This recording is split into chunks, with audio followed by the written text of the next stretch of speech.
Foodies, ini dia nih sate domba Afrika yang super duper lazis dan anti kolesterol. Wah, gimana enggak ya, mau proses masak aja berjam-jam, bisa kali ditinggal mudik dulu nih kayaknya. Canda-canda Foodies. Saya mau nanya, ini kan sate domba Afrika. Ini dombanya benar-benar langsung dari Afrika apa gimana nih dibawanya? Bisa dari Afrika, cuman kita dari Indo ngambil domba Garut aja. Oh, ini domba Garut, Foodies. Kirain dombanya benar-benar dari Afrika tuh. Ini namanya cinta produk lokal ya Tur. Kalau domba Garut aja udah oke punya, ya why not? Tapi tetap semua proses masak sampai pendamping menu utamanya ngikutin dari khas Afrika. Sate domba Afrika Haji Ismail yang di Ampera ini bisa dibilang cabangnya yang di Tanah Abang nih Foodies. Plus di sini juga punya menu yang lebih bervariasi. Ada ayam charga dan juga green salada. Nanti kita pesan sekalian ya. Mas, ini saya mau nanya. Kita tuh kan kalau bikin sate di mana-mana sate tuh ada tusukannya, ada sate ayam. Mana sih ya Foodies? Ini kenapa dia nggak pakai tusukan, Mas? Dia nggak pakai tusukan biar kolesterolnya nggak nempel di tusukannya. Itu dia kunciannya supaya no kolesterol nih Foodies. Satenya disajikan tanpa tusukan persis kayak di benua Afrika. Pantes ya meja bakarnya polosan begitu. Soalnya si daging domba langsung digelar aja gitu Foodies. Mas, ini proses membakarnya berapa lama, Mas? Setengah jam. Setengah jam. Setengah jam, Mas. Saya udah lapar.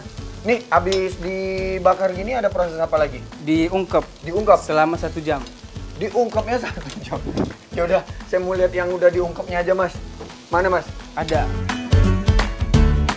Bener kan Foodies? Prosesnya nggak sebentar. Dari yang paling awal harus dimarinasi nih semalaman dengan campuran bumbu putih dan juga ebi. Baru deh tuh paginya diproses pembakaran.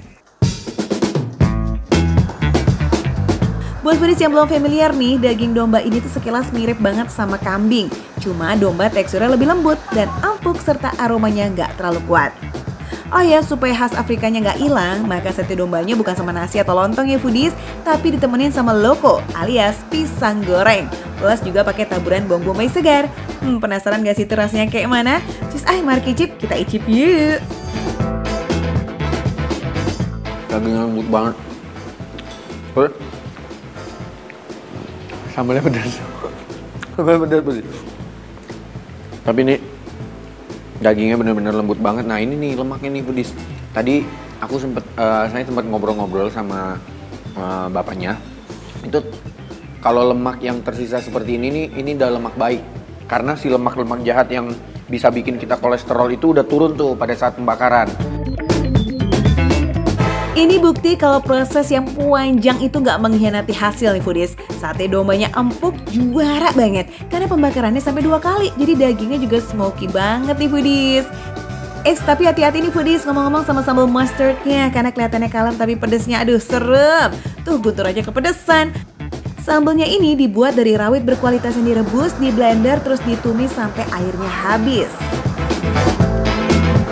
Kalau kalian penasaran sama tekstur dagingnya, tuh dagingnya bener-bener lembut, terus ini tulang, ini tuh kayak gampang banget dicopot.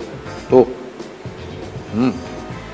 terus kalau dari aromanya nih Foodies, itu bener-bener nggak ada aroma perengus yang biasa kalau kita temuin di daging kambing ya. Ini tuh nggak ada tuh.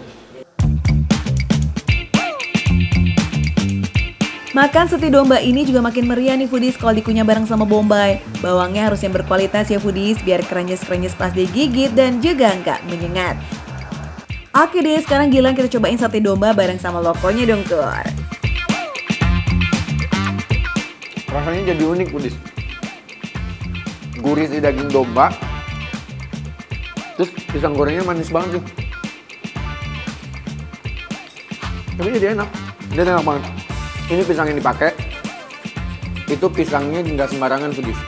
Harus pisang dari Sukabumi. Karena kalau bukan pisang dari Sukabumi, konon katanya pisangnya tuh kayak ada rasa getir-getir, pahit-pahit gimana gitu. Tapi kalau ini enggak sih.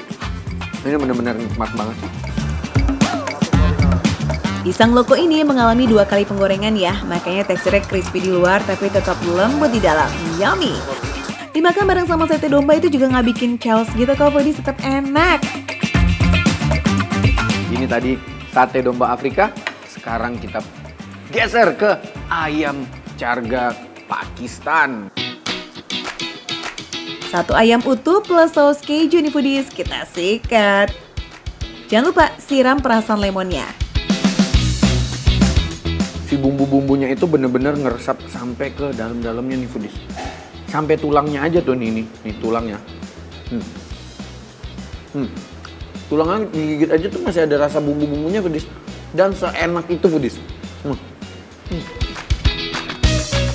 Meski kelihatannya kayak ayam goreng, rasanya itu jauh beda loh. Proses masak ayam charga ini juga panjang foodies. Dimarinasi 12 jam, dikukus 4 jam, baru deh tuh habis itu digoreng. Wah, no debat lah ya mantulnya. Bubuk tabur ayam charga ini juga bikin kesan Timur Tengahnya jadi kental banget. Dibuat dari apa? Rahasia foodies. Cus, langsung aja cobain sate domba Afrika, ayam charga, dan loko. Makan receh, menu receh, tapi rasa gak recehan.